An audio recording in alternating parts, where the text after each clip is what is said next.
잠깐 같이 기도드리겠습니다. 자비로우신 우리 아버지 하나님, 또 저희들에게 한 해를 허락해 주시고 소망 가운데 살게 해주시는 것을 감사합니다. 이 시간 주 성령께서 함께 해주시고 우리의 마음을 열어주시고 우리의 생각을 열어주셔서 하나님의 말씀이 교훈되도록 역사해 주옵소서. 올해 주 안에 많은 사람을 주님 품으로 인도할 수 있도록 역사해 주옵소서. 주님 몸된 교회 안에서 주님을 섬기며 봉사일을 하며 영혼을 건지는 일에 최선을 다할 수 있도록 역사해 주옵소서. 오늘 말씀 앞에 나온 모든 분들 일일이 함께 해주시고 도와주옵소서. 주 예수 그리스도 이름으로 기도하옵나이다. 아멘. 성경 아가서 2장 찾으시겠습니다. 아가서 2장 14절입니다. 2장 14절 제가 읽겠습니다.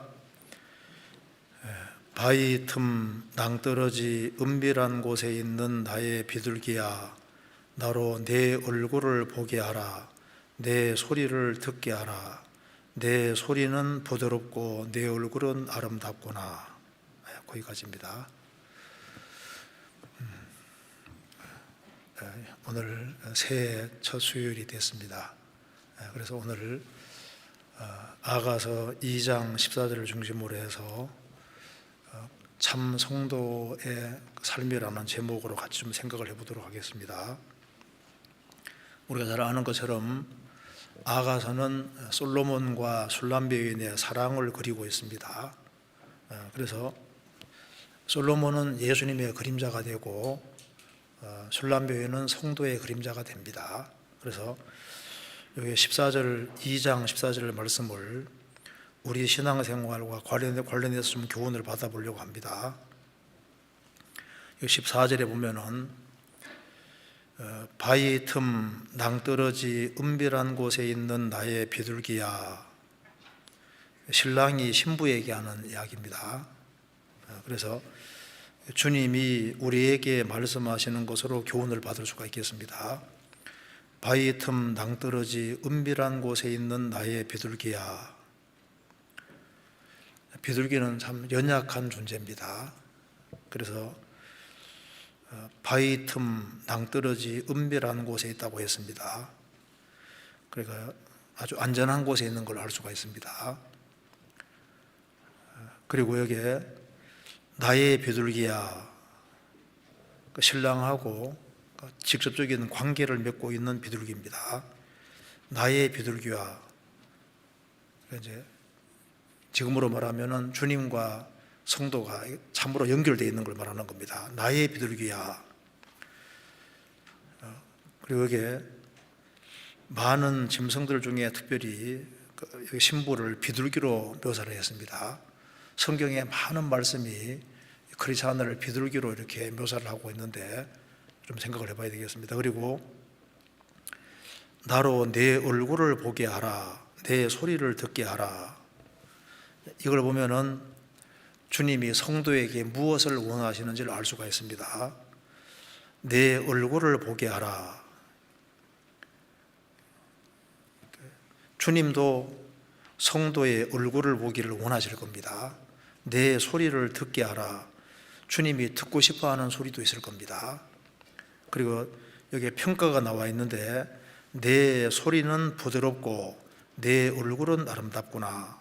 이걸 이제 찬찬히 묵상해 보면은 성도가 어떤 사람인지, 성도의 도리가 무엇인지, 또 주님의 간절한 소원이 무엇인지, 또 주님의 평가가 어떤 것인지로 이렇게 교훈을 받아볼 수 있겠습니다. 그래서 14절을 차근차근하게 좀 말씀을 드려보도록 하겠습니다. 14절에 바위 틈 낭떠러지 은밀한 곳에 있는 나의 비둘기야. 여기서 이제 첫 번째 받을 수 있는 교훈은 이 비둘기가 아주 안전한 곳에 있다는 겁니다. 바위 틈 낭떠러지 은밀한 곳, 아주 안전한 곳입니다. 그리고 첫 번째 교훈은 안전한 곳으로 교훈받을 수 있고, 또 한 가지는 철저하게 구별되어 있는 모습입니다. 바위 틈 낭떠러지 은밀한 곳에 있으니까 확실하게 구별되어 있는 모습입니다. 자, 비둘기는 연약하기 때문에 정말 안전한 곳이 필요합니다. 잠언 31장에 말씀하신 30장에 보면은 바위 사이에 집을 짓는 사반과 그 말씀대로 사반은 연약하기 때문에 바위 틈에다가 집을 짓는 거예요. 사반도 자기가 안전한 곳을 찾습니다. 비둘기도 연약하기 때문에 여기에 바위 틈 낭떠러지 은밀한 곳에 있는 나의 비둘기야. 이 비둘기가 그 바위 틈에 있고 낭떠러지 은밀한 곳에서는 아주 안전한 곳입니다. 인간은 연약하기 때문에 정말 안전한 곳을 찾아야 됩니다. 가장 안전한 곳. 자, 세계적인 홍수가 올 때 가장 안전한 곳은 딱 한 곳입니다. 어디입니까? 노아 방주. 방주 안이 아주 유일하게 피할 수 있는 안전한 곳이었습니다. 구약시대 이스라엘 사람들이 이제 나무를 하러 갔는데 도끼로 나무를 찍다가 도끼 날이 날아가서 사람을 죽이는 경우 있지 않습니까? 그럴 경우에 오살 의도하지 않고 죽였을 경우에는 피할 길이 있었습니다. 어디입니까? 무조건 도피성으로 도망가야 되는 거예요. 거기 안전한 곳입니다. 유일하게 살 수 있는 것이 도피성인 거예요. 여리고성이 멸망할 때 여리고성에 있는 사람 다 죽습니다. 그런데 누구만 살아남냐 하면은 그 기생 라합 집에 붉은 줄을 묶어놨는데 그 집안에 있는 사람만 유일하게 살아남잖아요. 거기가 유일하게 피난처인 겁니다. 이집트에 하나님 10가지 재앙 내리실 때 10번째 재앙이 장자 죽이는 재앙인데 그 재앙을 피할 수 있는 유일한 길은 양을 죽여서 피를 바르고 그 집안에 있어야만 그곳이 살 수 있는 유일한 곳이었습니다.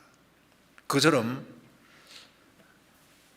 우리는 아담자손으로 났고 죄인으로 났기 때문에 이 세상 어디에도 안전지대가 없습니다. 그런데 안전지대가 한 곳이 있거든요. 성경 찾아보시겠습니다. 시편 12편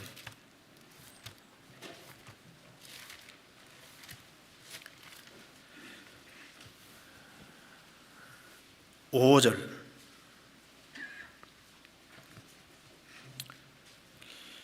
(12편) 5절. 여호와의 말씀에 가련한 자의 눌림과 궁핍한 자의 탄식을 인하여 내가 이제 일어나 저를 그 원하는 안전지대에 두리라 하시도다. 여기 왜 이 말을 하냐면은 8절에 보면은 비루함이 인생 중에 높아지는 때에 악인이 처처에 횡행하는도다. 비천하고 천박하고 속된 것이 인생 중에 높아지는 때, 우리 시대도 마찬가지입니다. 비천하고 천박하고 이제 그런 것들이 인생 중에 높아집니다. 그런 시대에 악인이 처처에 횡행하고 정말 우리가 불안한 세상에 살고 있는 거예요.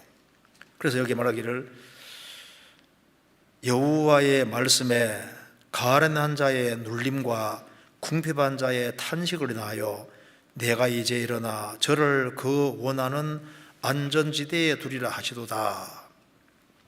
그 원하는 안전지대, 가장 안전한 안전지대가 어디입니까? 예수 그리스도. 예수님 말씀하시기를 수고하고 무거운 짐진 자들아 다 내게로 오라 내가 너희를 쉬게 하리라. 바로 그리스도 예수 안, 여기가 가장 안전한 곳입니다. 그래서 다른 모든 것은 다 무너지는데 그 예수 그리스도 안에 들어온 사람만 영원한 안전지대에 있고, 그래서 바위 사이에 집을 짓는 사반처럼, 그리고 아가서에 말한 대로 바위 틈 낭떠러지 은별한 곳에 있는 비둘기처럼 가장 안전한 곳, 바로 그 십자가 안에서 안식을 얻은 사람, 그 사람은 가장 축복된 장소에 있는 겁니다. 이사야 25장 보시겠습니다.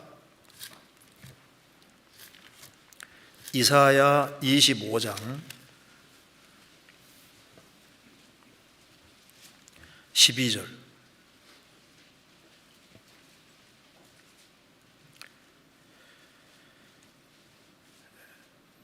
너의 성벽에 높은 보장을 헐어 땅에 내리시되 진토에 미치게 하시리로다. 살아계신 하나님을 의지하지 아니하고 다른 것을 의지하고 안전하다고 생각하는 그 모든 걸 주님이 다 무너뜨립니다. 너의 성벽에 높은 보장을 헐며 땅에 내리시되 진토에 미치게 하시리로다. 그리고 5절에 26장 5절 높은 데 거하는 자를 낮추시며 솟은 성을 헐어 땅에 엎으시되 진토에 미치게 하시도다. 높은 데 거하는 자를 낮추시며 솟은 성을 헐어 땅에 엎으시되, 우리 시대에 문명이 최고로 발달한 시대입니다. 그래서 참 이 많은 도시들이 건설되어 있고 나름대로 안전을 추구하고 있는데 만국의 도시들은 다 무너집니다. 이 세상에는 안전한 곳이 없어요. 그래서 하나님께서 유일하게 안전한 곳을 하나 만들어 놓으신 겁니다. 26장 1절 한번 제가 읽을 테니까 속으로 한번 읽어보시기 바랍니다. 그날에 유다 땅에 이 노래를 부르리라. 우리에게 견고한 성읍이 있으며 여호와께서 구원으로 성과 곽을 삼으시리로다. 다른 모든 성읍들은 무너지는데 우리에게 견고한 성읍이 있다. 여호와께서 구원으로 성과 곽을 삼으시리로다. 자, 구원으로 성과 곽을 삼으실 것이다. 그래서 아담 안에 살던 사람이 십자가의 그 피를 통해서 이제 십자가 좁으면 딱 통과할 때 그리스도 예수 안에 들어오는 겁니다. 그곳이 가장 안전한 곳입니다. 안전지대예요. 그래서 시편 118편에는 나를 광활한 곳에 세우셨도다. 광활한 곳, 정말 넓은 곳. 우리는 지금 아슬아슬한 벼랑길을 걸어왔는데 그리스도 예수 안에 들어오는 순간에 가장 넓은 곳으로 들어간 겁니다. 가장 안전한 곳으로 들어간 거예요.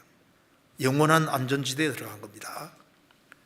그래서 인생의 가장 아주 정확한 근본적인 기초, 예수님의 피 위에, 보혈 위에 이제 신앙을 건축하는 사람, 그 사람만 영원한 안전지대에 있는 겁니다.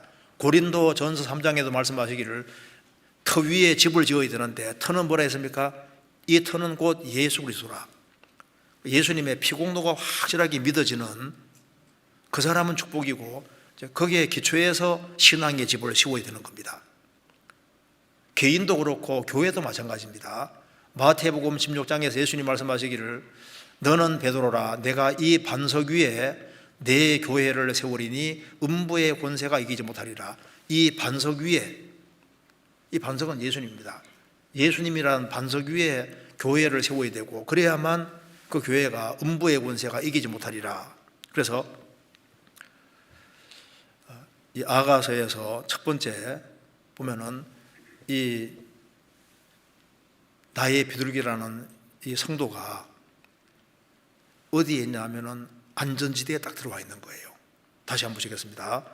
아가서 1장 14절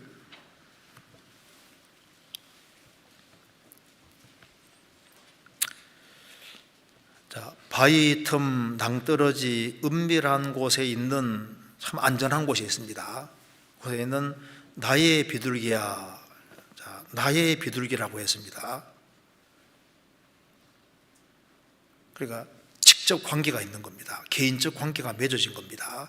신앙은 예수님과 개인과 직접 연결되지 않으면 안 됩니다. 요한복음 17장 3절에 영생은 곧 유일하신 참 하나님과 그의 보내신 자 예수 그리스도를 아는 것이니이다. 영생은 유일하신 참 하나님을 알고 그의 보내신 자 예수 그리스도에 대해서가 아니라 예수 그리스도를 아는 것이니이다. 내가 누구누구를 안다고 할 때 이름을 아는 거하고 개인적으로 아는 게 다르잖아요. 그래서 트럼프 대통령을 안다. 근데 들어서 알고 있지만 개인적인 관계 맺는 게 아니잖아요.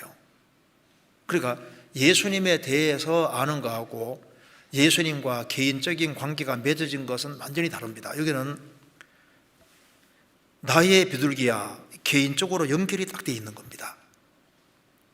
자, 마태복음 7장에 심판날 되면은 많은 사람이 이뤄집니다. 그들이 말하기를 주여 주여 우리가 주 이름으로 선전 노릇하며 주 이름으로 귀신을 내쫓고 주 이름으로 많은 권능을 행치 않았습니까? 예수님 뭐라 하셨습니까? 내가 너희를 도무지 알지 못하니 불법을 행하는 자들아 내게서 떠나가라 하리라. 주님 우리를 모르시다니요. 우리가 주의 이름으로 선전 노릇하고 주의 이름으로 귀신 내쫓고 많은 권능을 행치 않았습니까? 내가 너희를 도무지 알지 못한다. 그들은 안다고 했지만은 주님과 개인적인 관계가 맺어지지 않았습니다. 누가복음 13장에서도 좁은 문으로 들어가기를 힘쓰라고 했는데 좁은 문을 통과하지 않은 사람들, 문이 닫힌 후에 밖에서 문을 두드립니다.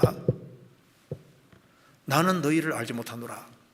우리는 주 앞에서 묻고 맞았습니다. 우리 길거리에서 가르쳤습니다. 나는 너희가 어디로 온 자인지 알지 못하노라. 행악하는 모든 자들아 나를 떠나가라 하리라. 여기 말한 대로 나의 비둘기야 개인적으로 관계가 맺어져야 됩니다. 그래서 예수님과 나와 직접적으로 연결되어서 내가 주님을 알고 주님이 나를 아는 식으로 되지 않으면 안 되는 겁니다. 그렇지 않으면 그건 형식에 불과한 거고 주님과는 아무 상관이 없게 되는 겁니다. 사무엘하 22장 찾겠습니다.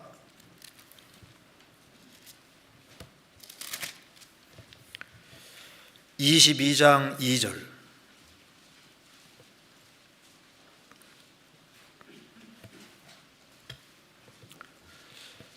(22장 2절)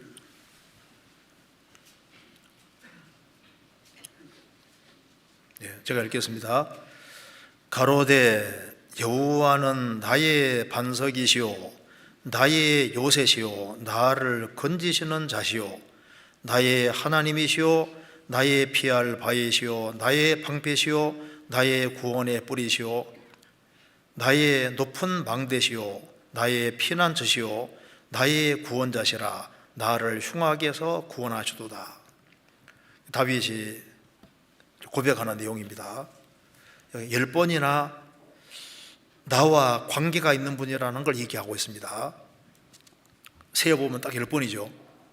여호와는 나의 반석이시오 한번, 나의 요새시오 나를 건지시는 자시오 나의 하나님이시오 나의 피할 바위시오 나의 방패시오 나의 구원의 뿌리시오 나의 높은 망대시오 나의 피난처시오 나의 구원자시라. 10번이나 개인과 연결이 되어야 됩니다. 예수님 말씀하시기를 나는 선한 목자라 내가 내 양을 알고 양도 나를 아는 것이 아버지께서 나를 아시고 내가 아버지를 아는 것 같으니, 아버지가 아들을 알고 아들이 아버지 아는 것처럼 주님은 주님의 양을 알고 주님의 양은 주님을 안다 그 말입니다. 그러니까 개인적으로 딱 연결되어 있는 거예요. 요한복음 10장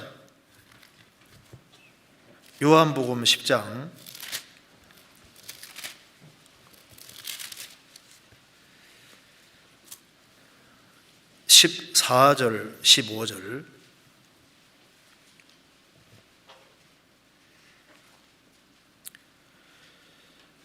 나는 선한 목자라 내가 내 양을 알고 양도 나를 아는 것이 아버지께서 나를 아시고 내가 아버지를 아는 것 같으니 나는 양을 위하여 목숨을 버리노라.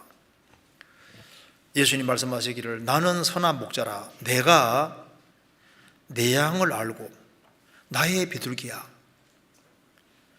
내가 내 양을 알고 양도 나를 아는 것이 아버지께서 나를 아시고 내가 아버지를 아는 것 같으니 얼마나 굉장한 말입니까? 아버지께서 아들 예수님을 아시고 예수님이 아버지를 아는 것 같이 주님의 양은 주님을 알고 주님도 주님 양을 아신다. 그래서 주님의 생명을 얻은 사람들, 그런 사람들은 주님을 알기 때문에 주님 음성을 듣고 주님을 따르는 거예요. 요한복음 10장 27절, 26절, 27절 제가 읽겠습니다. 너희가 내 양이 아니므로 믿지 아니하노라. 내 양은 내 음성을 들으며 나는 저희를 알며 저희는 나를 따르느니라. 내 양은 나의 양이니까 내 음성을 들으며 나는 저희를 알며 저희는 교파 따르는 겁니까? 주님을 따르는 겁니까? 나를 따르느니라. 주님을 따르느니라. 구원받은 사람은 주님 음성을 분별할 수 있는 힘이 있습니다. 그래서 욥기 19장 보면은 나의 이 가죽 이것이 썩은 후에 내가 육체 밖에서 하나님을 보리라. 그러면서 내가 친히 그를 보리니 내 눈으로 그를 보기를 외인처럼 하지 않을 것이라. 내 마음이 초급하구나. 나의 이 가죽 이것이 썩은 후에 내가 육체 밖에서 하나님 보는데 내 눈이, 욥이 말했습니다. 내 눈이 친히 그분을 볼 것이다. 그리고 내 눈으로 그를 보기를 외인처럼 낯선 사람처럼 하지 않을 것이다. 저분이 누구지?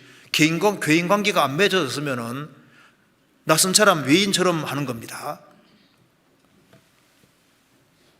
주님 앞에 섰을 때 구원을 안 받은 사람은 주님 볼 때 외인처럼 하는 거예요. 관계가 맺어진 적이 없는 겁니다. 욥은 주님을 알기 때문에 그분은 나는 그 예수님을 볼 때, 주님 볼 때 외인처럼 낯선 사람처럼 하지 않을 것이다.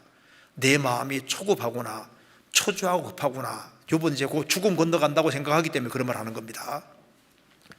다른 번역에는 연연히 하는구나.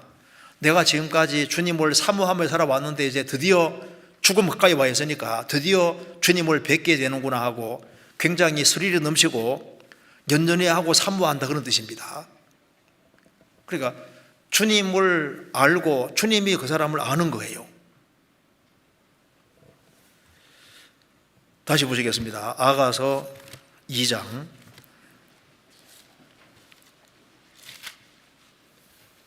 14절. 바위 틈 낭떠러지 은밀한 곳에 있는 나의 비둘기야. 나의 비둘기입니다. 그런데 참 성도를 말할 때 나의 비둘기야 하고 많은 것 중에서 비둘기로 딱 묘사를 했습니다. 마태복음 3장에서도 예수님이 요단강에 침례받으시고 올라오실 때 하늘이 열리고 성령이 어떻게 했습니까? 비둘기같이 내려, 비둘기같이. 비둘기같이 성령이 내려오셨습니다. 성령도 비둘기라고 묘사를 했고 참 성도도 비둘기와 같은 거예요. 그래서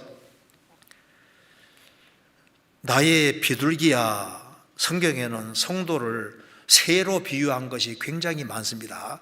인생을 새로 비유한 것이 많은데 구원받은 사람은 울무에 갇혀 있다가 울무에서 해방된 새와 똑같은 거예요. 진리를 알지니 진리가 너희를 자유케 하리라. 울무에 갇혀 있는 새가 아니라 해방된 새와 같다고 말입니다. 성경에 많은 말씀이 성도들을 새와 같다고 표현을 하고 있는데 한 군데 먼저 보시겠습니다. 성경 시편 124편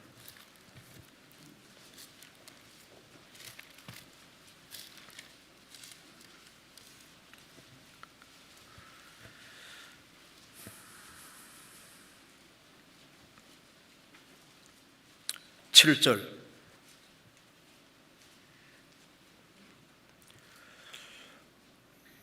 우리 혼이 새가 사냥꾼의 울무에서 벗어남같이 되었나니 울무가 끊어짐으로 우리가 벗어났도다.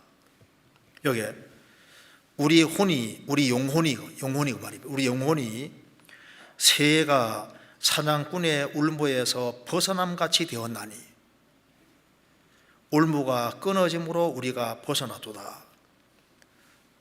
새 사냥꾼이 새를 잡았습니다. 도무지 빠져나올 수가 없는 거예요. 인간은 죄와 사탄의 권세에 묶여서 나올 수가 없는 겁니다. 여기 울무가 끊어짐으로 벗어나도다. 스스로 끊은 것이 아니라 바깥에서 끊어준 겁니다. 주님께서 우리를 십자가피로 해방시키셔서 우리가 해방된 거예요. 울무가 끊어짐으로 우리가 벗어나도다. 우리의 도움은 천지를 지으신 여호와의 이름이도다. 우리 영혼이 새가 사냥꾼의 울무에서 벗어남같이 되었다.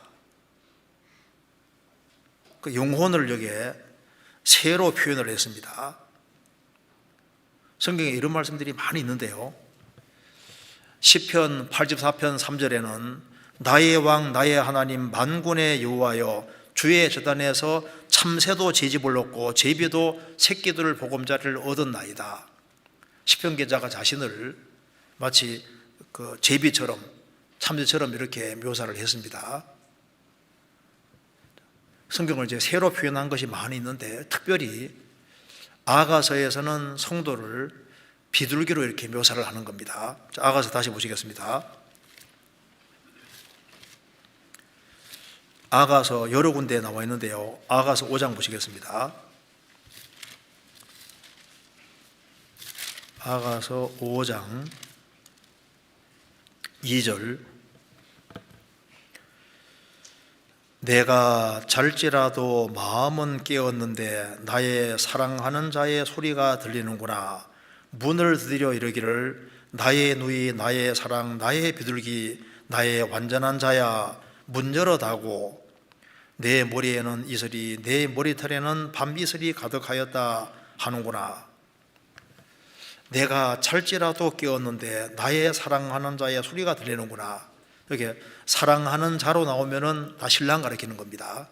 주님으로 생각하면 됩니다. 나의 사랑하는 자의 소리가 들리는구나. 문을 두드려 이르기를 나의 누이 나의 사랑 나의 비둘기 나의 완전한 자야 문 열어다고 교제하기 위해 찾아오신 겁니다. 내 머리에는 이슬이 내 머리털에는 밤이슬이 가득하였다는구나. 먼 데서 찾아오신 거예요. 문 열어다고. 그런데 여기에 신부를 표현할 때 나의 누이 나의 사랑 나의 비둘기라고 표현을 했습니다. 여기도 비둘기로 되어 있죠. 6장 찾겠습니다. 6장 9절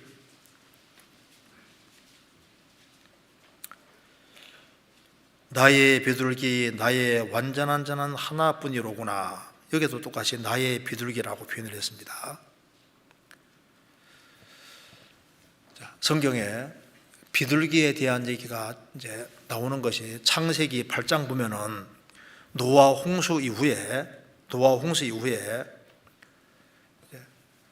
물이 감한 여부 알기 위해서 노아가 이제 방주 문을 열고 이제 창을 열고 거기다가 까마귀를 내보냅니다. 까마귀는 안 돌아오잖아요.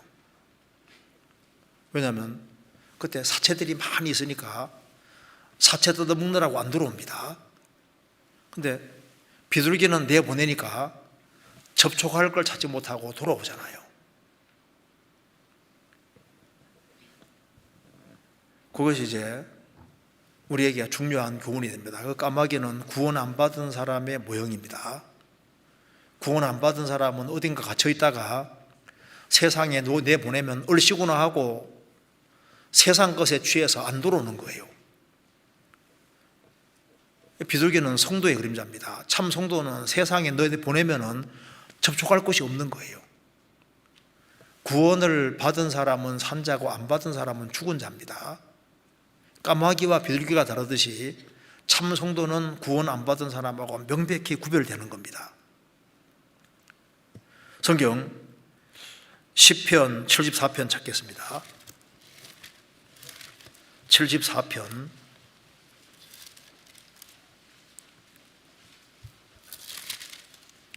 19절.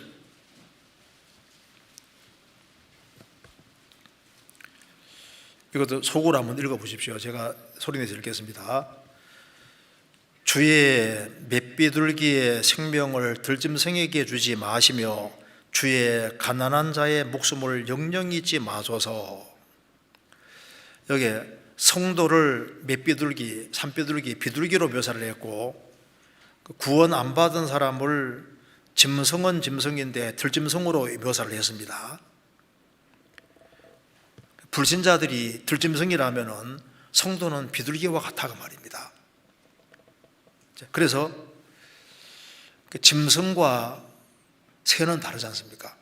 그러니까 짐승은 땅에 발을 붙이고 땅의 것을 추구하고 삽니다. 새는 하늘을 날고 하늘을 추구하잖아요. 그래서 여기에 비둘기와 들짐승 서로 다릅니다.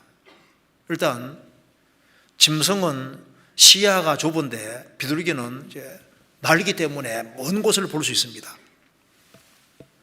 육체가 전부라고 생각하는 사람, 그 사람과 육체와 영혼이 같이 있다고 생각하는 사람은 시야가 다르잖아요. 금세가 전부라고 생각하는 사람과 금세와 영원한 내세를 보는 사람은 다른 겁니다. 하나님이 없다고 생각하고 사는 사람과 하나님을 염두에 두고 살아가는 사람, 가치관이 완전히 다를 수밖에 없습니다. 그래서 들짐승과 여기에 비둘기를 비교해 보면은 일단 시야에서 엄청난 차이가 나지 않습니까? 아주 먼 곳을 볼 수 있습니다. 구원받지 아니한 사람은 구원받은 사람하고 시야가 다릅니다. 그래서 생각을 하는 면에서도 너무 다릅니다. 구원 안 받은 사람은 육체가 전부라고 생각하기 때문에 오로지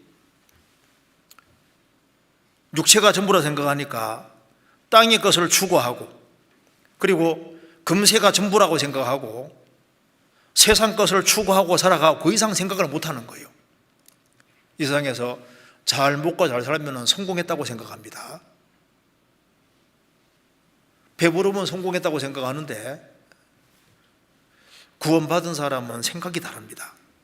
짐승하고 근본 다른 거예요. 시편 56편 찾겠습니다.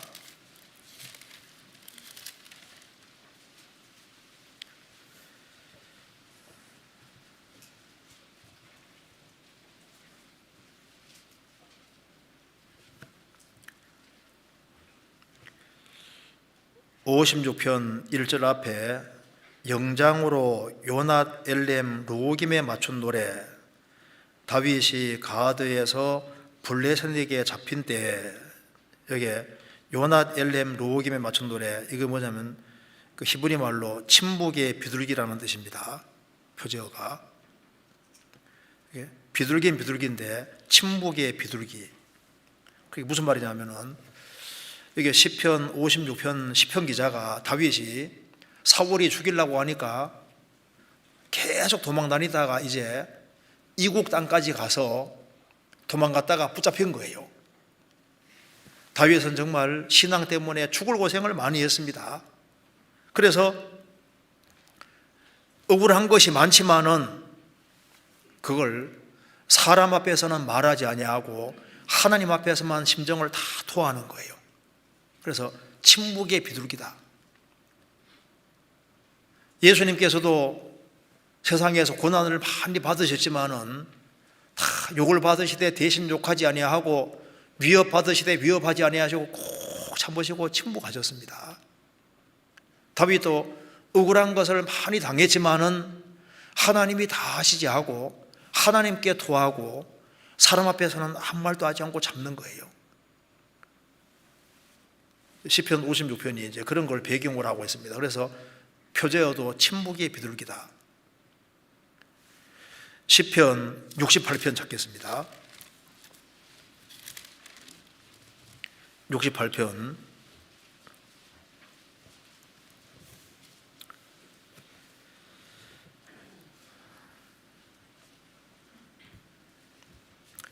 시편 68편 여기에 보면은 13절, 너희가 양 우리에 누울 때에는 그 날개를 은으로 입히고 거기에를 황금으로 입힌 비둘기 같도다.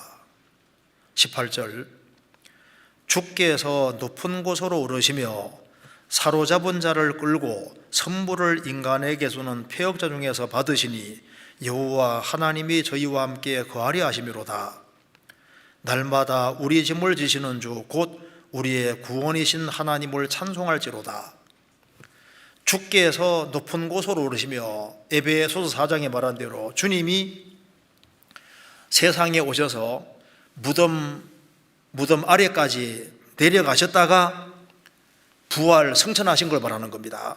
주께서 높은 곳으로 오시며 부활 승천하시며 그 말입니다.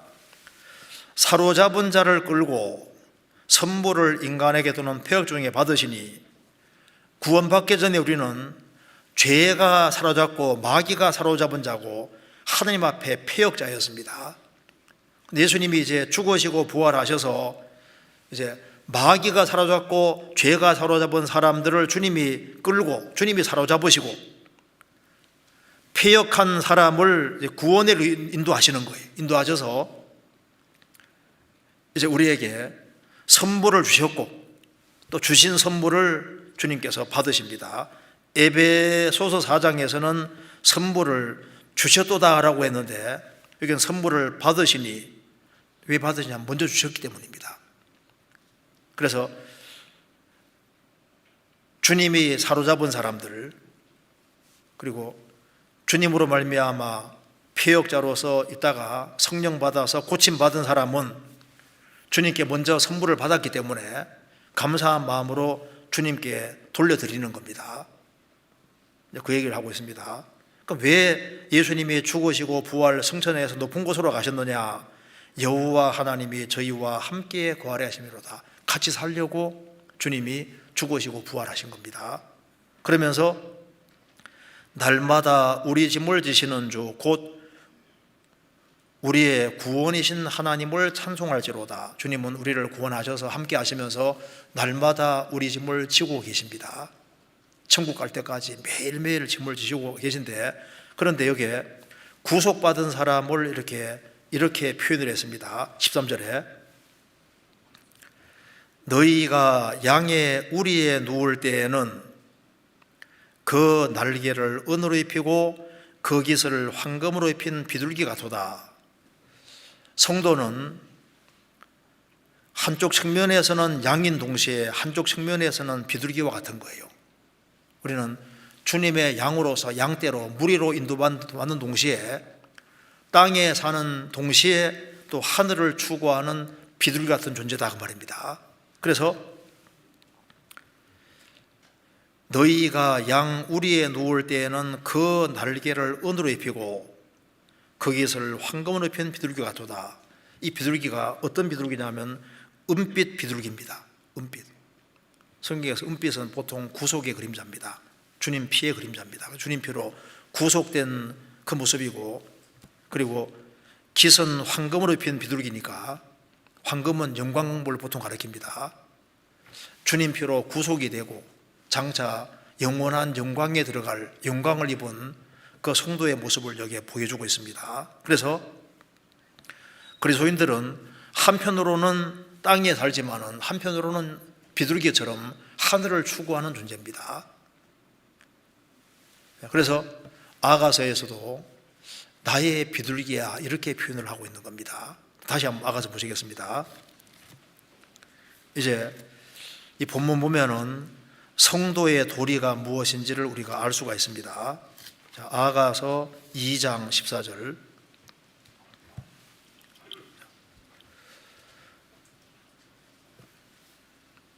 성도의 도리 중에 가장 첫 번째는 바위 틈 낭떠러지 은밀한 곳에 있는 나의 비둘기야. 자, 이 비둘기는 구별되어 있는 비둘기입니다. 아무 데 있는 것이 아니라 바위 틈 낭떠러지 은밀한 곳에 있는 나의 비둘기야. 세상과는 딱 구별되어 있습니다.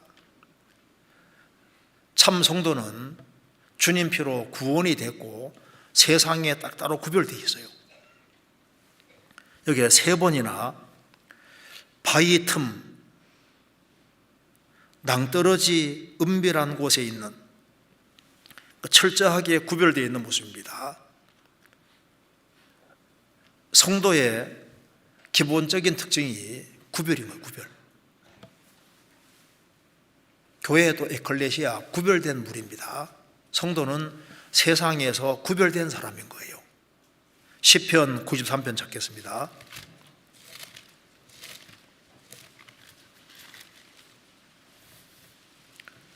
5절.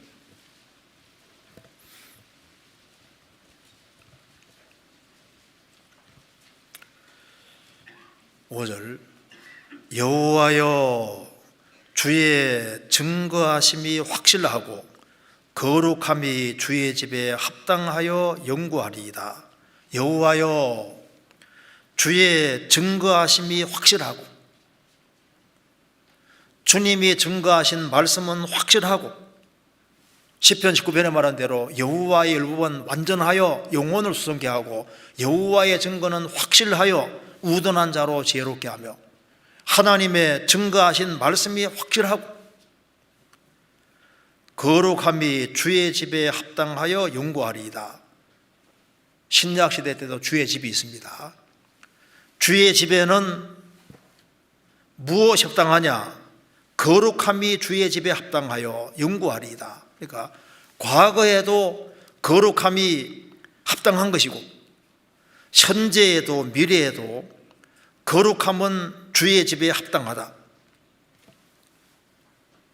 참 성도의 가장 첫 번째 특징이 구별입니다. 그래서 구원받은 사람은 성령을 받을 때 비둘기 같은 성령이 들어오셨기 때문에 세상과는 섞일 수 없는 물과 기름처럼 딱 금이 그어져 있습니다.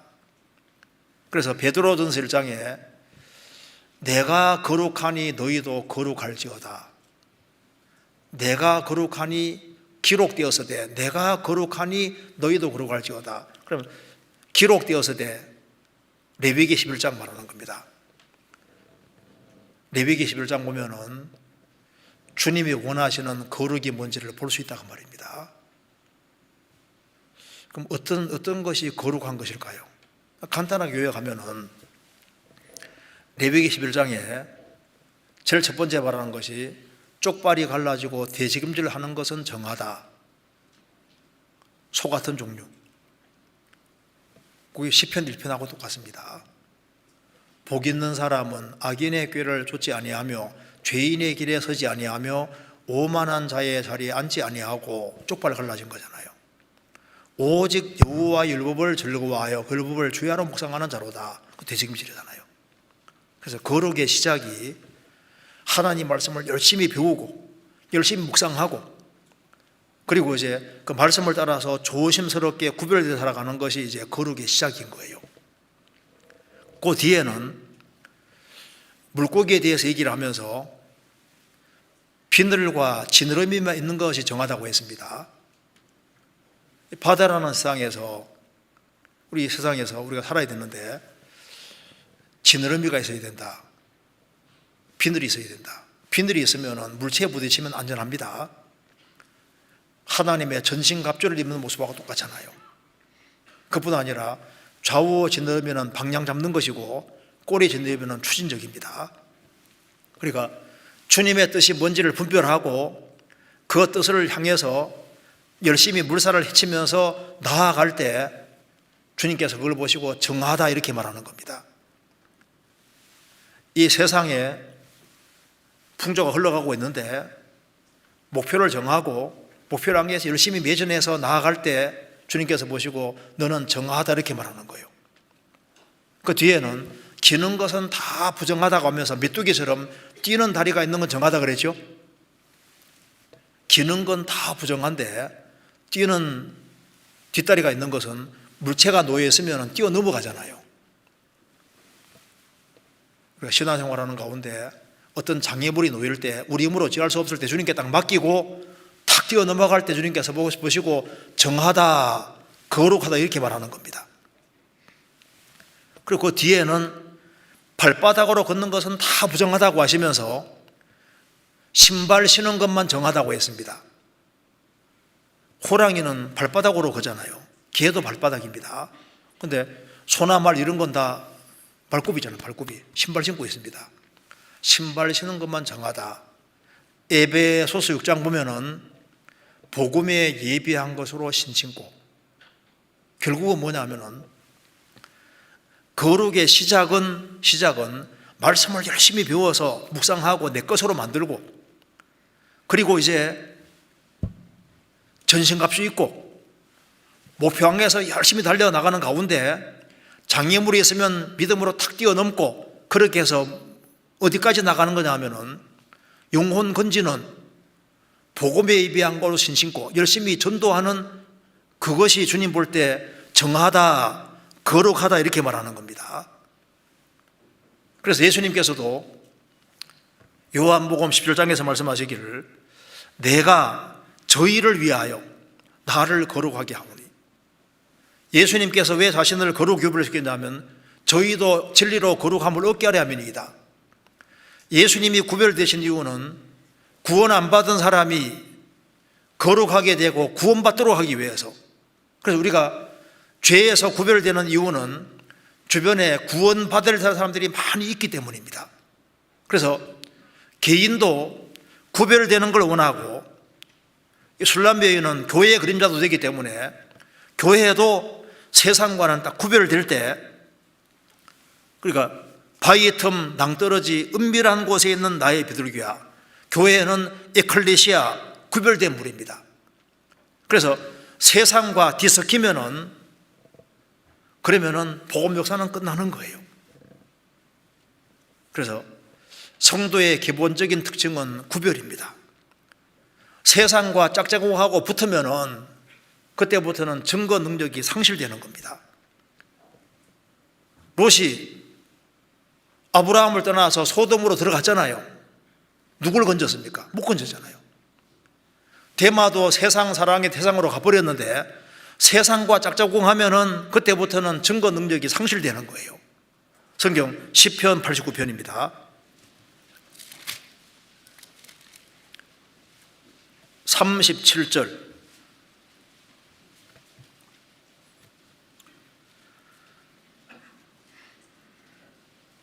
(89편) 37절. 또 궁창에 확실한 증인 달같이 영원히 경고케 되리라 하셨도다. 궁창에 확실한 증인 달같이, 달을 증인이라고 했습니다. 구약시대 하나님의 증인은 이스라엘 민족이고, 신약시대 예수의 증인이 바로 그리스도인입니다. 달은 증인의 그림자입니다. 지구는 세상의 그림자고 달은 증인의 그림자니까, 달이 햇빛을 받아서 지구상에 정확히 비치는 것처럼 우리가 세수님 빛을 받아 세상에 비춰야 되는데, 이 달이 증인 역할을 하면 어떻게 됩니까? 지구하고 붙으면 안 되는 거예요. 일단 지구하고 떨어져야 됩니다. 구별이잖아요. 그리고 너무 멀리 가면 안 돼요. 구별되어 있지만은 세상과 관련을 맺고 있지 않습니까?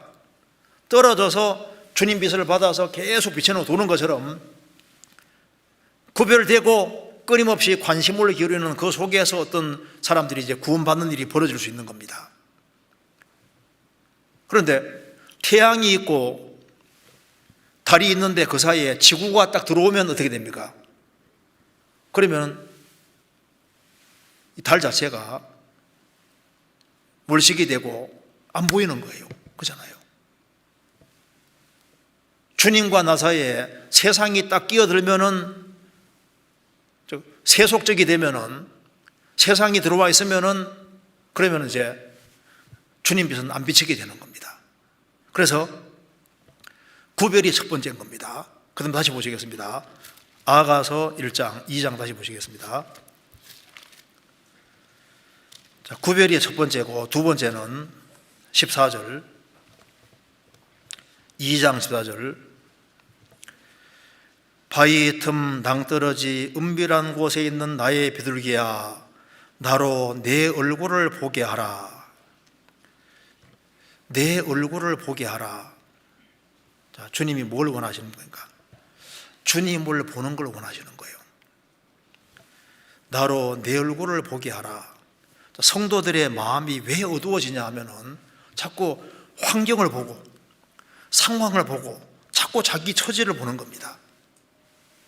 그러니까 비참해지는 거예요. 자기 내면은 자꾸 들여다보고 주변은 자꾸 보는데 주님을 보지 않으니까 답답해지는 겁니다. 자, 위로받으려면 어떻게 하라고요? 위를 보라고, 위를. 나로 내 얼굴을 보게 하라. 우리가 자기를 한번 볼 때 눈을 들어서 내 얼굴을 보게 하라. 눈을 들어서 주님을 자꾸 보는 것이, 주님 쪽으로 얼굴을 드는 것이 신앙에서 아주 중요한 요소가 되는 겁니다. 그래서 시편 62편 찾겠습니다.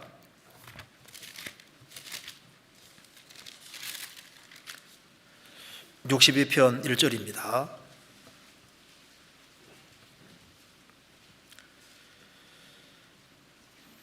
나의 영혼이 잠잠히 하나님만 바라며 나의 구원이 그에게서 나는도다. 나의 영혼이 잠잠히 하나님만 바라며 나의 구원이 그에게서 나는도다. 5절, 나의 영혼아 잠잠히 하나님만 바라라. 대저 나의 소망이 저로 쫓아나는도다. 잠잠히 하나님만 바라라. 나의 구원이, 나의 소망이 저로 쫓아나는도다. 우리가 우리 영혼의 눈을 들어서 하나님을 이렇게 쳐다보는 이걸 주님께서 기뻐하시는 거예요. 나로 네 얼굴을 보게 하라. 주님을 쳐다보는 겁니다. 그걸 주님 기뻐하시는 겁니다. 시편 25편 1절,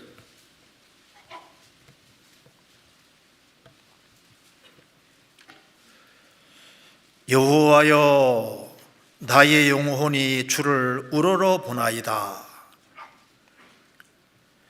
여호와여 나의 영혼이 주를 우러러 보나이다. 우리 속사람, 우리 영혼이 주님을 우러러보고 쳐다보는 성도의 도리가 얼굴 좀 보자 그 말입니다. 얼굴을 보게 하라. 주님을 바라보는 이것이 신앙생활에서 아주 중요한 요소가 됩니다. 15절에 내 눈이 항상 여호와를 앙망하면 내 발을 그물에서 벗어나게 하실 것이므로다. 내 눈이 항상 여호와를 앙망하면 내 발을 그물에서 벗어나게 하실 것이다. 항상 수시로 여호와를 앙망하는. 그래서 이사야 40장 보면은 야곱아 내가 어찌하여 말하며 이스라엘아 내가 어찌하여 이르기를 내 사정은 여호와께 숨겨졌으며 내 원통한 것은 하나님에게서 수리하심 받지 못한다 하느냐. 하나님 내 사정은 모르실 거다. 내 원통한 건 모르실 거다. 자꾸 자기만 쳐다보는 거예요. 성경이 뭐라 했습니까? 이사야 40장 31절에 오직 여호와를 앙망하는 자는 새 힘을 얻으리니 독수리의 날개치며 올라감과 들 것이요 다른 박질을 하여도 곤비산에가 걸어가도 피곤치 아니하리로다. 오직 여호와를 앙망하는 사람은 새 힘을 얻을 것이다. 나를 앙망하라.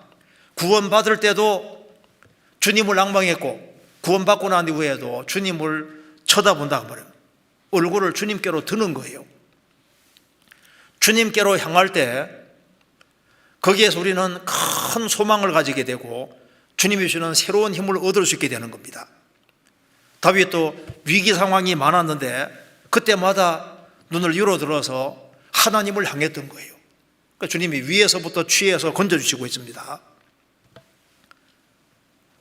성경 마태복음 14장 보면은 예수님이 보리떡 5개 물고기 2마리로 5,000명을 먹이신 이후에 제 아들을 먼저 갈릴리 호수를 지나가게 하셨습니다. 그런데 바람 때문에 이 바람이 심해서 배가 진행이 안 되는 거예요. 캄캄한 밤에 예수님이 바다 위를 걸어오셨습니다. 제 아들은 놀라서 유령이 다 있는데 예수님이 내니 두려워 말라고 했습니다. 그때 베드로가 용감하게 주시거든 나로 바다 위를 걸어가게 하소서. 예수님이 오라 하니까 걸어갔잖아요. 자, 베드로 사도도 물 위를 걸었습니다. 얼마나 용감한 사람입니까? 근데 잘 걸어가다가 뭘 보고 빠져들어갔습니까? 바람을 보고 빠져들어가는지라. 주님 바라볼 때는 물 위를 걸었습니다. 나로 내 얼굴을 보게 하라. 주님을 딱 봤을 때는 물 위를 걸었는데 바람 보고 빠져들어갔습니다. 주님을 향한 확실한 믿음이 있고 주님 쪽으로 걸어가고 주님 바라볼 때는 걸어갔던 거예요. 근데 주님을 보는 것이 아니라 바람을 보니까 빠져들어가는 것처럼 우리가 신앙생활 하는 데서도 주님을 더 자주 봐야 되는데 주님보다 자꾸 주변을 보거든요. 기웃기웃하고 주변을 보고 자기를 보고 아이고 내 신세야. 세상적인 것을 보고 그렇게 해서 우리도 빠져들어가게 되는 겁니다. 그래서 나로 내 얼굴을 보게 하라. 그럼 다시 보시겠습니다. 아가서에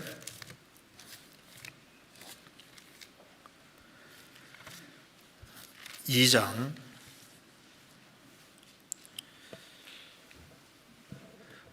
'나로 내 얼굴을 보게 하라.' 그 다음에 성도의 도리 중에 또 하나는 '내 소리를 듣게 하라.' 성도의 도리, 내 소리를 듣게 하라. 주님이 소리를 듣고 싶어 하는 겁니다.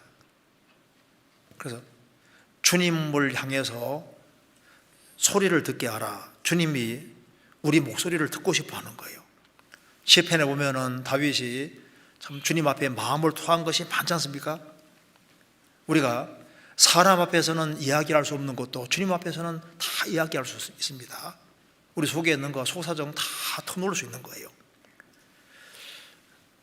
내 소리를 듣게 하라. 주님은 우리의 소리를 진짜 듣고 싶어 하는 겁니다. 시편 62편 보시겠습니다. 62편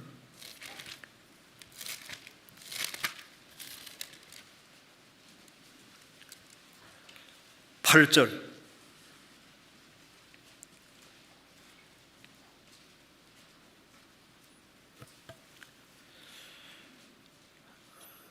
백성들아 시시로 저를 의지하고 그 앞에 마음을 토하라. 하나님은 우리의 피난처시로다. 백성들아 시시로 저를 의지하고 그 앞에 마음을 토하라. 내 소리를 듣게 하라. 우리 속에 있는 슬픔이라든가 여러 가지 어려운 것 있으면 다 주님 앞에 토하라 그 말입니다. 요한계시록 5장에 보면은 24 장로들이 가지고 있는 것이 뭘 가지고 있었습니까?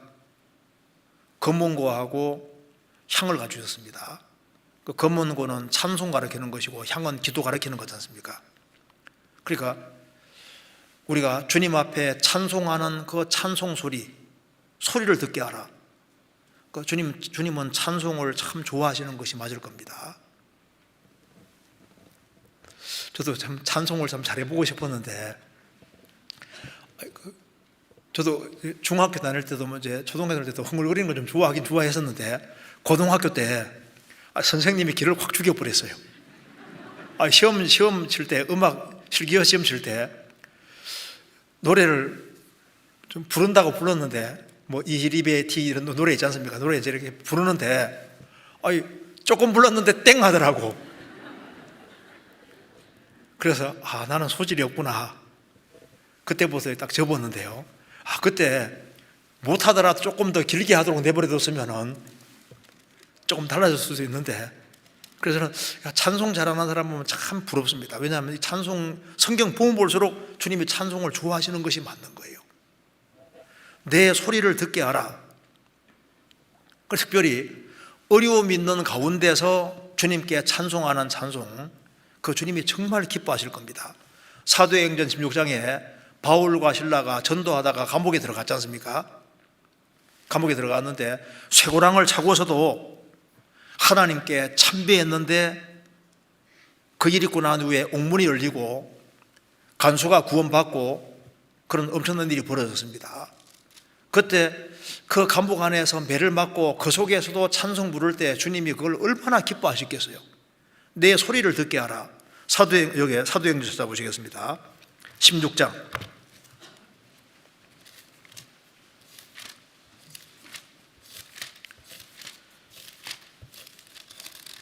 16장 25절.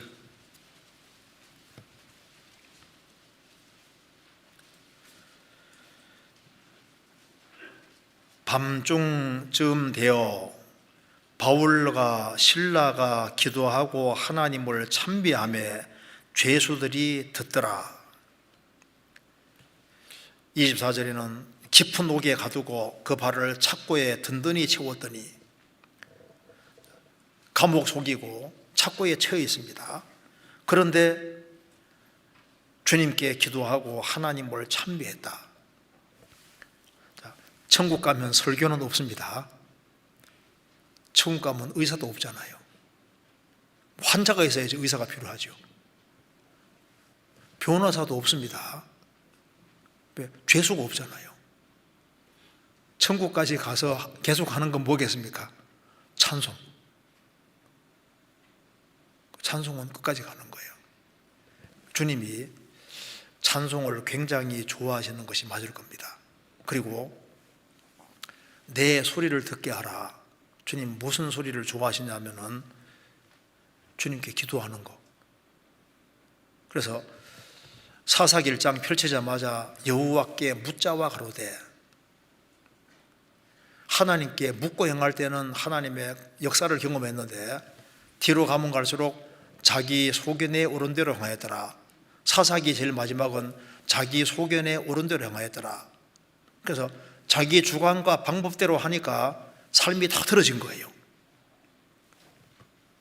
여호와께 묻자와 가로되, 느헤미야서 보면은 느헤미야가 오랫동안 예루살렘 성을 위해 기도했는데 왕이 무엇을 원하느냐 딱 물었을 때 느헤미야는 하나님께 묵도하고 말했습니다. 그걸 보통 번개 기도라고 하는데, 왕이 눈치 못 채게 왕에게 말하기 전에 하나님께 묵도하고 딱 말했잖아요. 우리가 순간순간 대화하는 속에서도 주님의 도움을 구하면서 그 짧게 기도하는 것도 이게 좋은 기도라고 할 수 있습니다. 짧게 기도하는 것도 이거 모으면 굉장히 긴 시간이 되잖아요. 기도를 길게 하기 어렵다 할지라도 순간순간 기도하는 것도 참 좋은 기도입니다. 설거지하면서도 기도할 수 있고, 대화 중에도 순간순간 주님 도와주십시오, 간단한 기도할 수도 있잖아요. 내 소리를 듣게 하라. 주님은 성도의 소리를 기뻐하시는 겁니다. 너의 소리를 듣게 하라. 주님이 어떤 소리를 좋아하시냐 하면은 공개적으로 고백하는 소리. 나의 힘이 되신 주여 내가 주를 사랑하나이다. 다윗은 시편에서 말했습니다. 나의 힘이 되신 여호와여 내가 주를 사랑하나이다. 공개적으로 말합니다. 여호수아 24장 보면은 여호수아가 자 너희들 강 저편에 거하던 신을 섬기든지 애굽에 있던 신을 섬기든지 여호와 섬기든지 선택하라. 오직 나와 내 집은 여호와를 섬기겠노라. 모든 회중 앞에서 나와 내 집은 여호와를 섬기겠노라. 아주 확실하게 고백하잖아요. 그런 소리를 주님 들을 때 얼마나 기쁘시겠어요.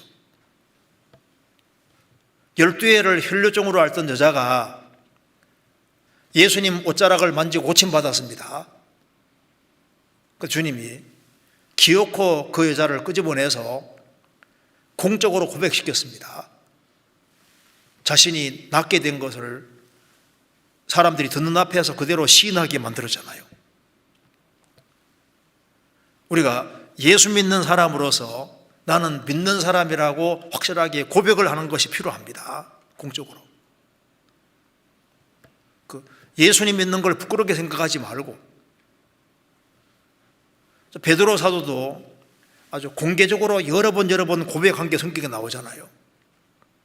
예수님이 보리 5개 물고기 2마리로 5,000명 먹이신 이후에 영혼에 대한 얘기하니까 다 물러갔습니다. 12명만 남았습니다. 너희도 가려느냐? 베드로가 말합니다. 주여, 영생의 말씀이 계심에 우리가 뉘게로 가오리이까? 영생의 말씀이 계심에 우리가 뉘게로 가오리이까? 확실하게 얘기했잖아요. 주는 그리스도시요 살아계신 하나님의 아들이시니이다 고백했습니다. 이 사람들보다 나를 더 사랑하느냐? 주여 그러하이다. 내가 주를 사랑하는 줄 주께서 아시나이다. 확실하게 고백하잖아요. 사도 요한의 제자 폴리갑은 이제 화형을 당하기 직전에 총독이 묻습니다. 그 나이도 나이 너무 먹었는데 그냥 예수님 부인하고 그렇게 하면은 편안하게 살 수 있다고 그렇게 예언하듯이 말했습니다. 황제 숭배하라 그 말입니다. 그때 내가 86년간 그분을 섬겼지만은 그분은 내게 잘못한 것이 한 번도 없습니다. 그런데 내가 어떻게 나의 왕을 모독할 수 있겠습니까? 그러면서 결국 화형당해 죽잖아요. 공개적으로 자기 신앙을 고백하는 겁니다. 성경의 안디옥 교회, 그 초대교회 당시에 예루살렘 교회만큼 아주 큰 교회입니다. 그 안디옥 교회의 감독이었던 그 사도들에게 배운 사람입니다. 이거나티우스라는 사람. 그 사람이 이제 예수 믿는 것 때문에 순교당할 때 너의 이름이 뭐냐? 예, 저는 테오호로스입니다. 그러니까 나는 하나님을 운반하는 사람입니다. 너는 이름이 뭐냐? 나는 하나님을 운반하는 사람입니다. 내 속에 주의 영이 계시다 그 말입니다. 그러면서 이제 그 사람이 얘기한 거 제가 좀 읽어드리겠습니다.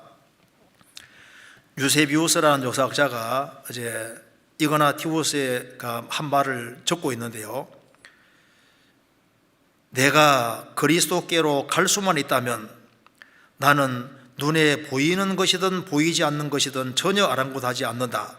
나를 불태우든지 십자가에 못 박든지 짐승들에게 물어 뜯기게 하든지 내 뼈를 부러뜨리든지 내 사지를 찢든지 내 몸을 지디기든지 혹은 마귀들의 고문을 내게 가하든지 간에 내가 그리스도께만 갈 수 있다면 나는 아랑곳하지 않는다. 그리고 순교당해 죽었습니다. 왜? 그리스도를 가까이 갈 수 있다면 나는 뭐든지 다 당하겠다. 자, 이 공적으로 고백하는 거지 않습니까? 자, 아가서 다시 보시겠습니다. 그래서 우리가 여기에서 성도의 특징을 볼 수 있는데, 바위 틈 낭떠러지 은밀한 곳에 있는 나의 비둘기야, 구별을 볼 수 있습니다. 나로 내 얼굴을 보게 하라. 주님을 항상 바라보는 것이 성도의 특징이잖아요. 그리고 내 소리를 듣게 하라. 주님께 찬송의 소리를 내고 기도하고 그리고 간증하고 우리가 믿는 바를 고백하는 이런 것이 성도의 기본 특징에 속하고, 그리고 주님의 평가를 봅시다. 주님 평가하는 소리를 보면은 내 소리는 부드럽고 내 얼굴은 아름답구나. 자, 여기에 내 소리는 부드럽다. 여기서 우리가 좋은 교훈 받을 수 있습니다. 사람이 평가하는 건 중요하지 않거든요. 사람이 나를 어떻게 생각하느냐, 그건 부차적인 겁니다. 중요한 것은 주님이 나를 어떻게 보느냐, 이게 중요한 거예요.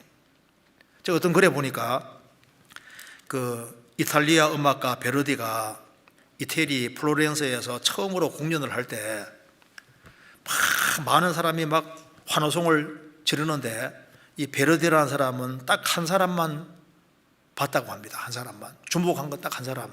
그게 그 당시에 최고 음악가 로시니가 참석하고 있기 때문에 그 사람이 어떤 반응을 일으키는 하는지 그거 본 거예요. 그거. 그러니까 많은 청중이 중요한 게 아니라 그 당시에 최고 음악가가 어떻게 자기를 보냐가 말입니다. 우리도 마찬가지입니다. 우리도 세상 사람이 평가하는 평가는 중요하지 않습니다. 라오디게아 교회 성도들은 우리는 부자다, 부유하여 부족한 것이 없다, 주님이 가난하다고 말씀하시지 않습니까? 스마나 교회는 환난과 궁핍이 있는데 주님께서 부유하다고 하셨습니다.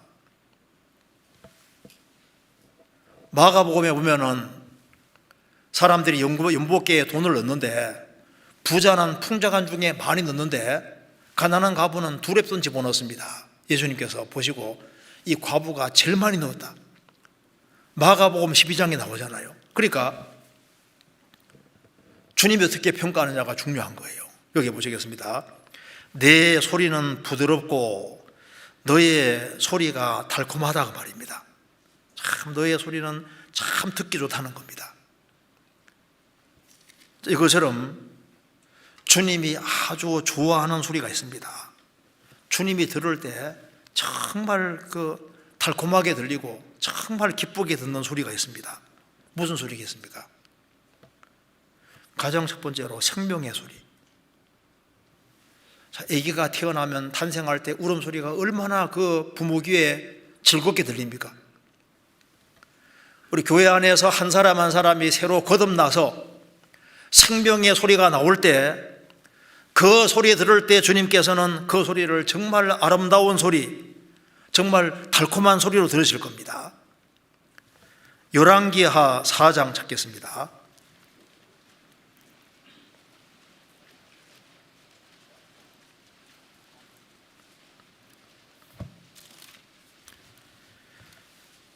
(4장)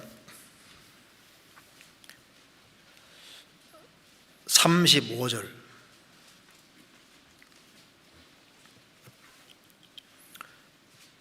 4장 35절. 엘리사가 내려서 집안에서 한번 이리저리 다니고 다시 아이 위에 올라 엎드리니 아이가 7번 재채기하고 눈을 뜨는지라. 수넴 여인의 아이가 죽었습니다. 그래서 이제 엘리사가 살리는 장면입니다. 하나님께 기도하면서요, 아이가 죽었을 때 아이 위에 엎드려서 자기 입을 아기 입에 대고 아이 입에 대고 눈을 그 눈에, 손을 그 손에 대고 몸에 엎드리면서 그 아이를 살리려고 했습니다. 그래서 하나님이 그 간절한 기도 들으시고 이 아이를 살렸는데 그 아이가 7번 재채기하고 눈을 뜨는지라. 재채기 소리 듣기 좋아요, 안 좋아요? 원래 보통 재채기 소리 별로 안 좋은 소리죠. 근데 죽었던 아이가 살아나면서 재채기할 때 그 소리가 무슨 소리입니까? 생명의 소리입니다. 그러니까 7번 재채기를 하는데 엘리사는 뛸 듯이 기뻤을 겁니다. 왜? 생명의 소리니까. 한 사람이 구원을 받아서 생명을 얻어서 그 복음을 간증할 때 주님이 그걸 얼마나 달콤하고 기쁘게 보시겠습니까? 그리고 주님께서 보실 때 정말 내 소리는 정말 아름답고 정말 그 소리를 주님이 부드럽게 좋게 보는 소리가 진실하게 간구하는 소리. 시편 145편 18절에 말한 대로 여호와께서는 자기에게 간구하는 모든 자, 곧 진실하게 간구하는 모든 자에 가까이 하시는도다. 진실하게 간구하는 소리. 한나가 하나님 앞에 간절히 기도하는 소리 기뻐하셨을 겁니다. 엘리야의 기도, 부부가 합심해서 같이 기도하는 소리, 이런 소리 주님께서 기뻐하는 소리입니다. 그리고 우리 공개적으로 내가 믿는 바를 공개적으로 얘기하는 소리를 주님이 얼마나 좋아하시겠어요. 그리고 교회 안에서 성도들끼리 교제할 때 교제하는 속에서 나오는 그 좋은 소리들, 주님이 그걸 아주 좋은 소리로 들으실 겁니다. 아가서 8장입니다.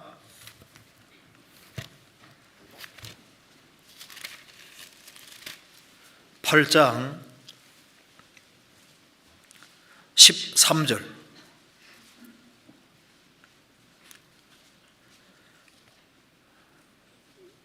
너 동산에 거한 자야, 동무들이 내 소리에 귀를 기울이니 나로 듣게 하려무나. 우리 교회 안에 구원받은 사람은 이제 동무들입니다. 신앙의 친구들인 거예요. 너 동산에 거하는 자야, 동무들이 내 소리에 귀를 기울이니 나로 듣게 하려무나. 구원받은 사람은 천국에 같이 갈 친구들입니다. 신앙의 친구들이에요. 신앙의 친구로서 같이 교제하는 가운데서 그 좋은 간증들, 그런 소리에 귀를 기울이니, 성도들이 주 안에서 참 좋은 간증들을 이야기할 때 성도들이 귀를 기울이잖아요. 나로 듣게 하려무나. 성도들이 간증할 때 주님도 같이 간증을 같이 듣고 계십니다. 우리가 주를 위해서 같이 의논할 때 주님이 같이 그 듣고 계셔요. 말라기 3장입니다.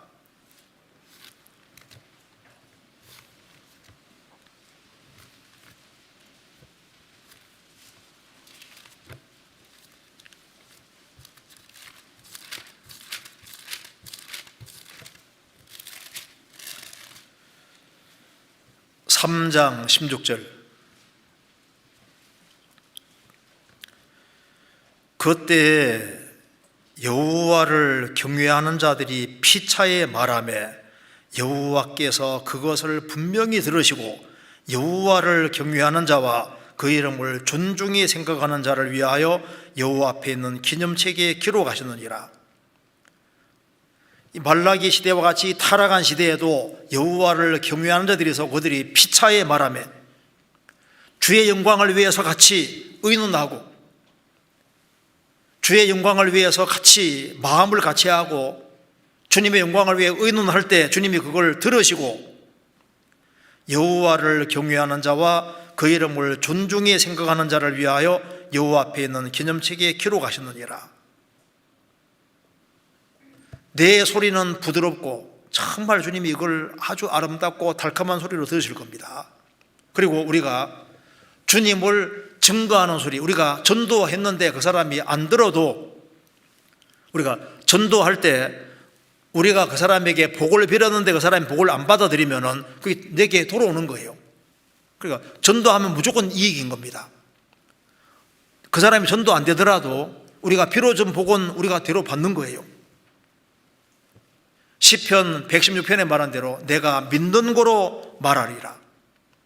우리도 같은 믿음의 마음을 가졌기 때문에 우리도 믿는 거로 말하노라.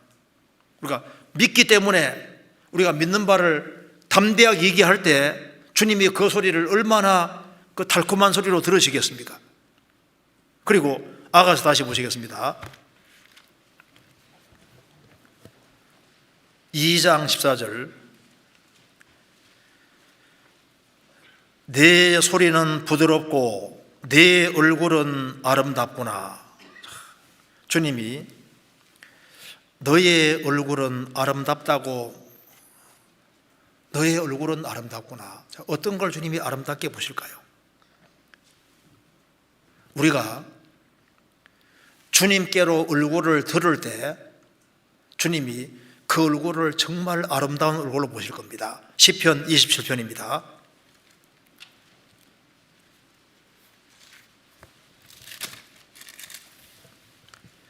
27편 8절.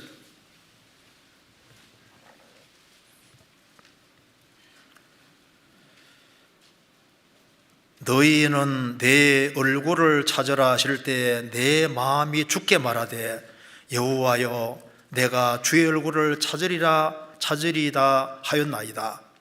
너희는 내 얼굴을 찾으라 하실 때 내 마음이 주께 말하되 여호와여 내가 주의 얼굴을 찾으리다 하였나이다.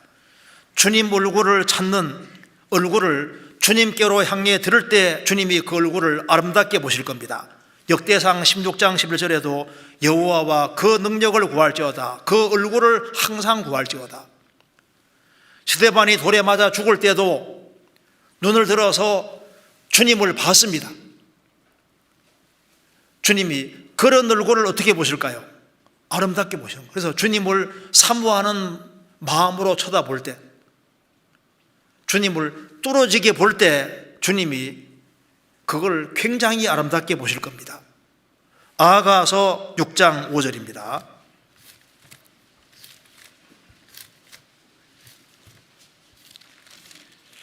(6장 5절)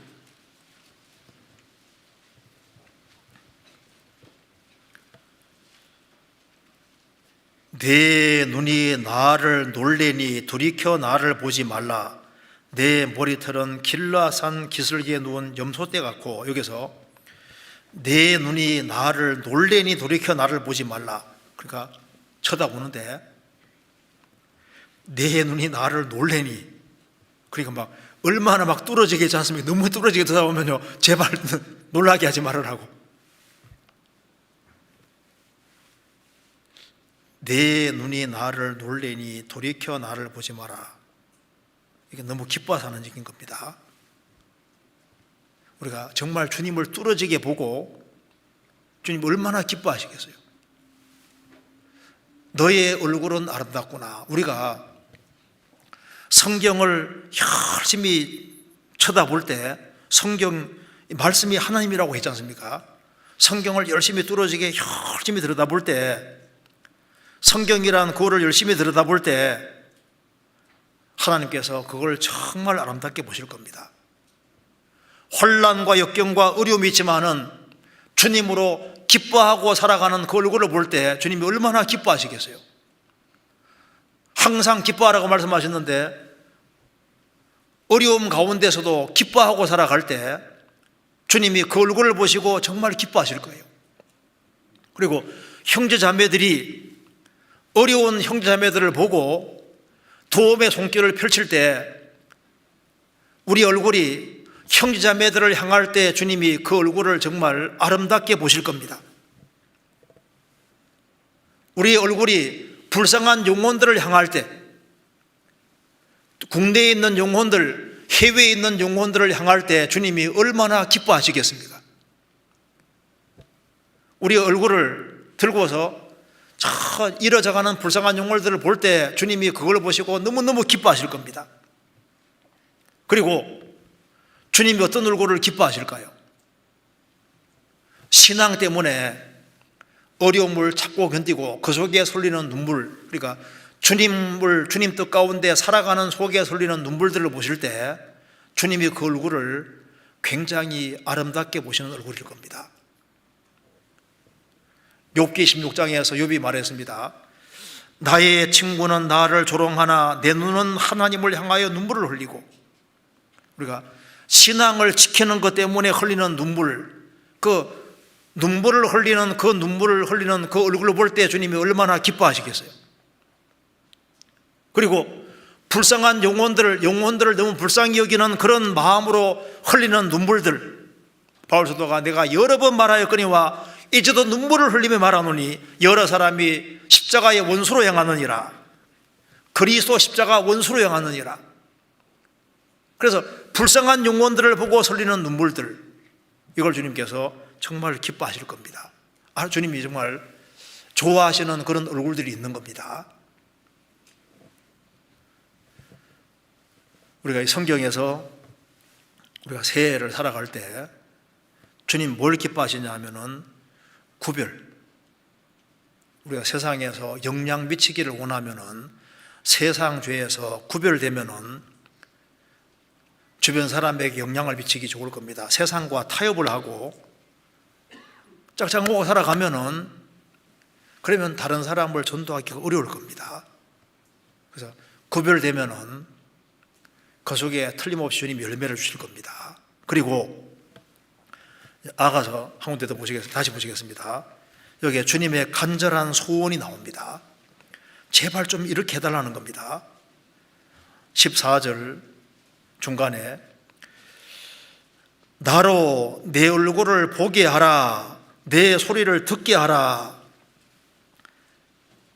이거 보면 우리가 주님의 간절한 마음이 느껴지잖아요. 내 얼굴 좀 보게 하라, 얼굴 좀 보자 그 말입니다. 내 소리를 듣게 하라. 우리 시대에 자꾸 주님을 멀리하는 시대가 되고 있습니다. 주님은 우리와 교제하기를 원하십니다. 주님이 볼지어다 내가 문 밖에서 두드리느니 누구든지 내 음성을 듣고 문을 열면 내가 그에게로 들어가 그로 더불어 먹고 그는 나로 더불어 먹으리라. 요한계시록 3장에 말한 대로 주님은 우리와 교제하기를 원합니다. 같이 더불어 먹고 마시기 원하는 거예요. 근데 여기에 먹고 마신다는 말이 저녁 만찬 가리키는 겁니다. 충분히 시간 내서 나하고 좀 교제하자 그 말입니다. 나로 내 얼굴을 보게 하라, 내 소리를 듣게 하라. 우리가 새해 주님을 위해서 시간을 내야 됩니다. 그리고 제발 너의 얼굴 좀 보자. 그리스도인들이 주일을 모일 때 주님이 그게 내가 오는지 안 오는지 보기 원하시는 거예요. 너 얼굴 좀 보자 그 말입니다. 이번 주는 왜 안 보이냐 그 말입니다. 주일날은 왜 안 보이냐?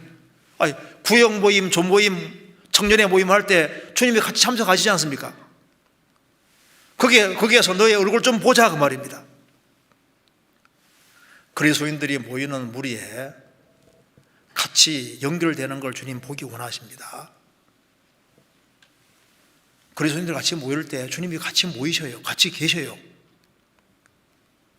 너의 얼굴 좀 보자 그 말입니다. 그래서 여기에 한번 찾아보시겠습니다. 출애굽기 20장, 출애굽기 20장 24절.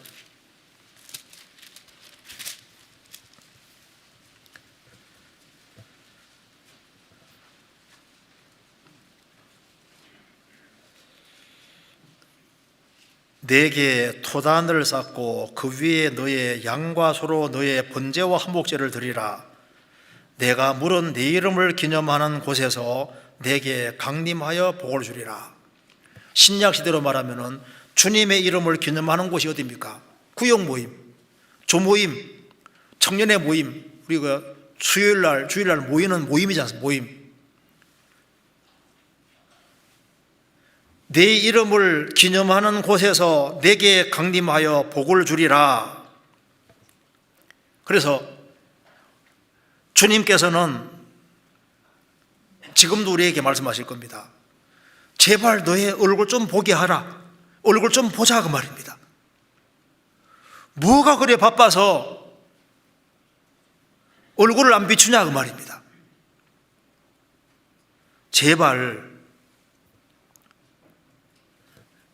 우리 올해는 신앙생활을 잘하기 위해서 우리 힘으로 어떻게 신앙생활을 잘할 수 있겠습니까?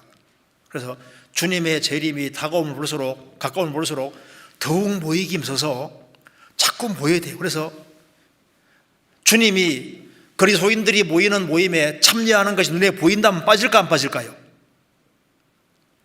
주님이 거기에 계속 참석하시면요, 바울 사도가 온다 해도 갈 텐데 주님이 매번 같이 계시는데, 내가 저희 가운데 거함에 두루 행하신다고 말씀하셨는데 주님 역사하시는데 매번 참석해야지 맞잖아요. 그 성경에 보면은 그 열왕기상 16장 31절에 보면은 여기 이제 아합 죄를 얘기하면서 느바세 아들 여로보암의 죄를 따라 행하는 것을 오히려 가볍게 여기고, 여기 가볍게 여기고 이런 말이 있는데, 제가 보면서 혹시 그리스도인들 중에 모임에 빠지는 것을 아주 가벼운 거로 생각하는 사람이 있을까 봐 걱정이 됩니다. 우리가 새해 정말 영혼들을 건지기 원하면은 나로 네 얼굴을 좀 보게 하자. 우리가 같이 모이고 운명과 고락을 함께하는 그 속에서 주님이 그리스도인들을 변화시키고 또 다른 사람들이 구원받도록 도우실 겁니다. 이제 우리가 조금만 더 참고 견디면은 주님 오시는 그날 우리는 그리스도의 신부로서 어느 날 저 위에 서게 되는 거예요. 주님 오실 때 신앙생활을 잘하다가 주님을 만나야 됩니다. 그렇지 않겠습니까? 그리고 열매를 맺다가 주님 만나야 될 겁니다. 우리가 적어도 우리의 사랑하는 가족들, 친척들, 이웃들 30배, 60배, 100배 결실을 하고 영광 돌리기 위해서는 나로 내 얼굴 좀 보게 하라. 내 소리를 좀 듣게 하라. 그래서 이걸 조금 기억을 해서 꼭 이렇게 모임을 중요하게 여기면서 올해 신앙생활을 했으면 좋겠습니다. 같이 기도드리겠습니다. 자비로우신 우리 아버지 하나님, 저희들을 주의 보배로운 피로 구원해 주신 것을 감사합니다. 소망 없는 세상에서 소망을 주시고 주의 은혜와 사랑 가운데 살게 해주시는 것을 감사합니다. 주님 오실 날이 너무 가까운 이때 주님께서 맡기신 일을 잘 감당하고 주님 앞에 설 수 있도록 더욱 역사해 주옵소서.